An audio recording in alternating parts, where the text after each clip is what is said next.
Ini keyakinan orang Kristen, yakin Yesus mati di salib. Ya, nah, jadi supaya kita ini tahu, mengikuti keyakinan yang sesat, neraka. Iya, shalom bagi kita semua dimanapun kita berada pada saat ini. Kiranya kita semua tetap berada dalam keadaan sehat, dan apapun yang merupakan aktivitas kita sepanjang hari ini, kiranya Tuhan Yesus memberkati. Dan kembali berjumpa lagi di channel kita ini, yaitu Zemayan Yasin. Terima kasih buat teman-teman semua dan juga para sahabat yang sudah mendukung perkembangan channel ini dengan setia, dan kiranya kita tetap menggunakannya untuk menjadi berkat bagi semua orang. Nah teman-teman, pada video kali ini saya membagikan kepada kita semua di mana seorang ustadz mengajarkan kepada jemaahnya bahwa Yesus itu tidak disalib, dan dia mengatakan bahwa orang Kristen itu sesat. Kenapa? Karena mereka meyakini bahwa Yesus itu mati disalib, sedangkan di dalam kitab mereka katanya tidak mati disalib. Dia berusaha mengatakan kepada jemaahnya bahwa Isa yang ada di dalam kitab mereka itu adalah Yesus yang ada di dalam Alkitab. Nah teman-teman, sebelumnya mari kita simak videonya yang berikut ini. Terstruktur, urutannya jelas, tahapannya jelas. Ya enggak, tadi itu loh. Yang nomor 4, Yesus mati di salib. Ini keyakinan. Ya, ini keyakinan orang Kristen, yakin Yesus mati di salib. Ya, nah, jadi supaya kita ini tahu, mengikuti keyakinan yang sesat, neraka. Menurut Islam, betulkah Yesus mati di salib? Memang di Quran tidak ada Yesus. Di Quran yang ada Al-Masih Isa putra Maryam. Buka surat 4 157. Yang ngomong ini orang Yahudi. Jadi orang Yahudi ngomong, sesungguhnya kami telah membunuh Al-Masih Isa putra Maryam Rasulullah. Kayak ya orang. Seperti pembunuh bayaran loh. Bos, tak beres sih bos. Persis itu. Mereka berkata, sesungguhnya kami telah membunuh Al-Masih Isa putra Maryam Rasulullah. Mantap dong ya. Tapi apa kata Allah? Lanjut.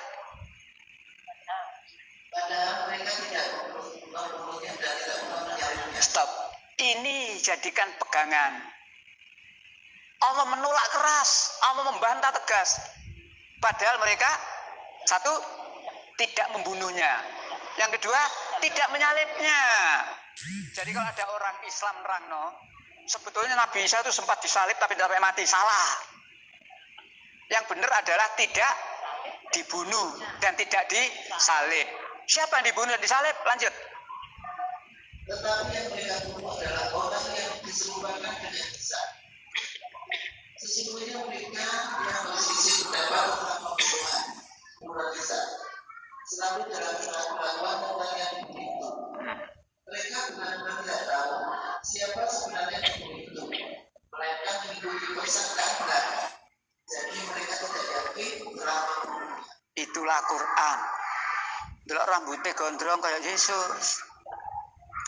Tapi kalau kulitnya putih berarti Belanda ini. Nah jadi itu dia videonya teman-teman. Kita sudah mendengarkan bagaimana Ustadz ini berusaha meyakinkan jemaahnya bahwa yang disalib itu bukanlah Yesus, nah melainkan orang lain yang diserupakan dengan Yesus. Nah teman-teman, ini sangat lucu sekali tentang pemahaman mereka yang dimana mereka sendiri tidak mengerti tentang alur cerita dari Alkitab.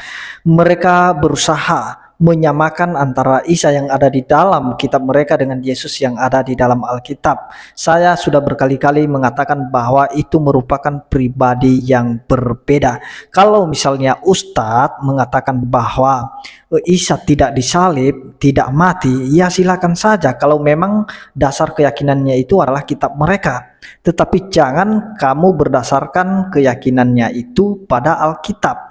Itu salah dan itu keliru kalau mengatakan Yesus tidak disalib atau tidak mati.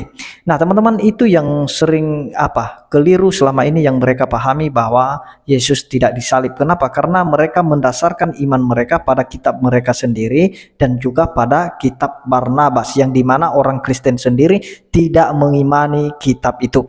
Nah teman-teman, apakah benar Yesus tidak disalib dan tidak mati? Mari kita tanya Yesus sendiri. Mari kita lihat pengakuan Yesus sendiri bagaimana. Di dalam Matius 20 kita akan membaca dari ayat 17 sampai ayat 19. Di situ dikatakan teman-teman, ketika Yesus akan pergi ke Yerusalem, ia memanggil ke-12 muridnya tersendiri dan berkata kepada mereka di tengah jalan. Nah, Yesus berkata kepada murid-muridnya di tengah jalan. Apa yang dia katakan? Mari kita lihat ayat 18. Sekarang kita pergi ke Yerusalem dan Anak Manusia akan diserahkan kepada imam-imam kepala dan ahli-ahli Taurat, dan mereka akan menjatuhi dia hukuman mati. Ini perkataan Yesus kepada pengikut-pengikutnya di tengah jalan. Dan ayat 19, dan mereka akan menyerahkan dia kepada bangsa-bangsa yang tidak mengenal Allah, supaya ia diolok-olokkan, disesah, dan disalibkan. Sekali lagi, dan disalibkan. Dan pada hari ketiga ia akan dibangkitkan. Ini pengakuan Yesus, bukan asumsi dari orang lain. Kalau kita meragukan sesuatu, ya kita harus tanya Yesusnya sendiri. Jadi Yesus jelas di sini mengatakan bahwa Anak Manusia itu diserahkan kepada para imam ahli Taurat dan dia dijatuhi hukuman mati dan kemudian dibangkitkan pada hari yang ketiga. Ini pengakuan Yesus.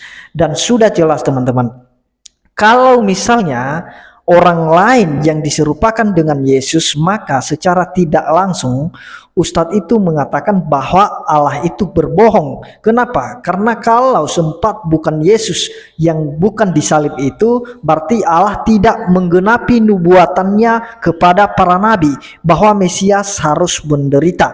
Dan juga di dalam Kejadian itu sudah tertulis di mana Allah menjanjikan seorang penyelamat dari keturunan perempuan, di mana Allah berkata bahwa akan diadakan permusuhan antara keturunan perempuan itu dengan ular. Kenapa harus dari keturunan perempuan bukan dari keturunan laki-laki? Karena anak yang dilahirkan oleh perempuan itu lahir bukan karena hubungan biologis. Dan itu mengarah kepada Yesus. Jelas nubuatan Allah kepada para nabinya bahwa Mesias akan datang dan menderita. Nah, itu sudah jelas di dalam kitab Yesaya. Dan juga kalau kita melihat setelah Yesus bangkit, dia mengulang lagi perkataannya itu tadi yang di dalam Matius 20. Dia mengulang lagi di dalam Lukas setelah dia bangkit. Lihat dalam Lukas 24 ayat 46 sampai seterusnya, karena ini perkataan Yesus setelah dia bangkit. Kalau di Matius 20 tadi itu sebelum dia mati dan sebelum dia bangkit, dan waktu dia bersama dengan murid-muridnya. Ketika dia bangkit, dia mengulang lagi perkataan ini teman-teman. Di dalam Lukas 24 ayat 46 berkata begini, katanya kepada mereka, kepada siapa? Kepada murid-muridnya, kepada pengikut-pengikutnya. Ada tertulis demikian, Mesias harus menderita dan bangkit dari antara orang mati pada hari yang ketiga. Dan lagi dalam namanya berita tentang pertobatan dan pengampunan dosa harus disampaikan kepada segala bangsa, mulai dari Yerusalem. Kamu adalah saksi dari semuanya ini, dan aku akan mengirim kepadamu apa yang dijanjikan Bapakku. Tetapi kamu harus tinggal di dalam kota ini sampai kamu diperlengkapi dengan kekuasaan dari tempat tinggi. Itulah nanti terjadinya hari Pentakosta di Kisah Para Rasul teman-teman. Ini perkataan Yesus sendiri dalam ayat 46. Dia berkata kepada pengikutnya, sudah ada tertulis demikian, Mesias harus menderita dan bangkit. Ini perkataan Yesus yang sudah diulang-ulang kepada pengikutnya. Nah, jadi Allah itu tentu saja dia menggenapi apa yang dinubuatkan, tidak meleset teman-teman. Dan kemudian kalau misalnya orang lain teman-teman, ini logikanya, kalau misalnya orang lain yang disalibkan itu, maka tidak pernah muncul perkataan di atas kayu salib itu yang melepaskan pengampunan. Apa kata Yesus? Ampunilah mereka sebab mereka tidak tahu apa yang mereka perbuat. Nah, kalau misalnya orang yang diserupakan mana mau dia melepaskan pengampunan, justru dia berontak-berontak di atas kayu salib itu. Kenapa? Karena itu dia diserupakan, yang tidak tahu masalahnya apa, tiba-tiba dia diserupakan, disalibkan, tidak terima, dia pasti berontak-berontak di atas kayu salib itu. Nah, tapi buktinya Yesus disalib itu tidak berontak. itu artinya bahwa benar-benar Yesuslah yang disalib, dia melepaskan pengampunan. Nah, jadi itu dia teman-teman yang perlu kita pahami logikanya. Itu tidak mungkin orang lain. Nah, teman-teman, orang Kristen itu mendasarkan keyakinannya itu pada Alkitab, bukan pada kitab Barnabas dan bukan kepada kitab-kitab yang lain. Jadi udah jelas dasar keyakinan Kristen itu Alkitab. Jadi apa yang dicatat Alkitab bahwa Yesus mati bangkit pada hari yang ketiga, itu juga pengakuan Yesus sendiri, dan itu juga merupakan nubuatan Allah kepada para nabinya bahwa Mesias harus menderita dan bangkit pada hari yang ketiga. Jadi udah jelas ya, tidak ada yang keliru. Jadi kelirunya kenapa? Karena dicampur aduk antara isi kitab yang di luar Alkitab seperti kitab Barnabas diadukan dengan isi Alkitab, jelas tidak nyambung teman-teman. Nah, karena kitab Barnabas mengatakan Yesus tidak disalib, sedangkan Alkitab mengatakan Yesus disalib. Nah, itu sudah jelas berbeda. Jadi tentu saja kita lebih percaya kepada Alkitab yang dimana juga penulisannya itu, tahun penulisannya itu lebih tua daripada kitab Barnabas dan juga kitabnya Ustadz ini sendiri. Jadi itu keliru kalau mereka mengatakan Yesus tidak disalib. Kalau misalnya Ustadznya mengatakan bahwa Isa yang ada di dalam kitabnya itu tidak disalib, itu sah-sah saja, silakan karena itu kitabmu. Tapi jangan kemudian nanti mengutip ayat Alkitab dengan membelokkan, dengan mengatakan bahwa Yesus tidak disalib.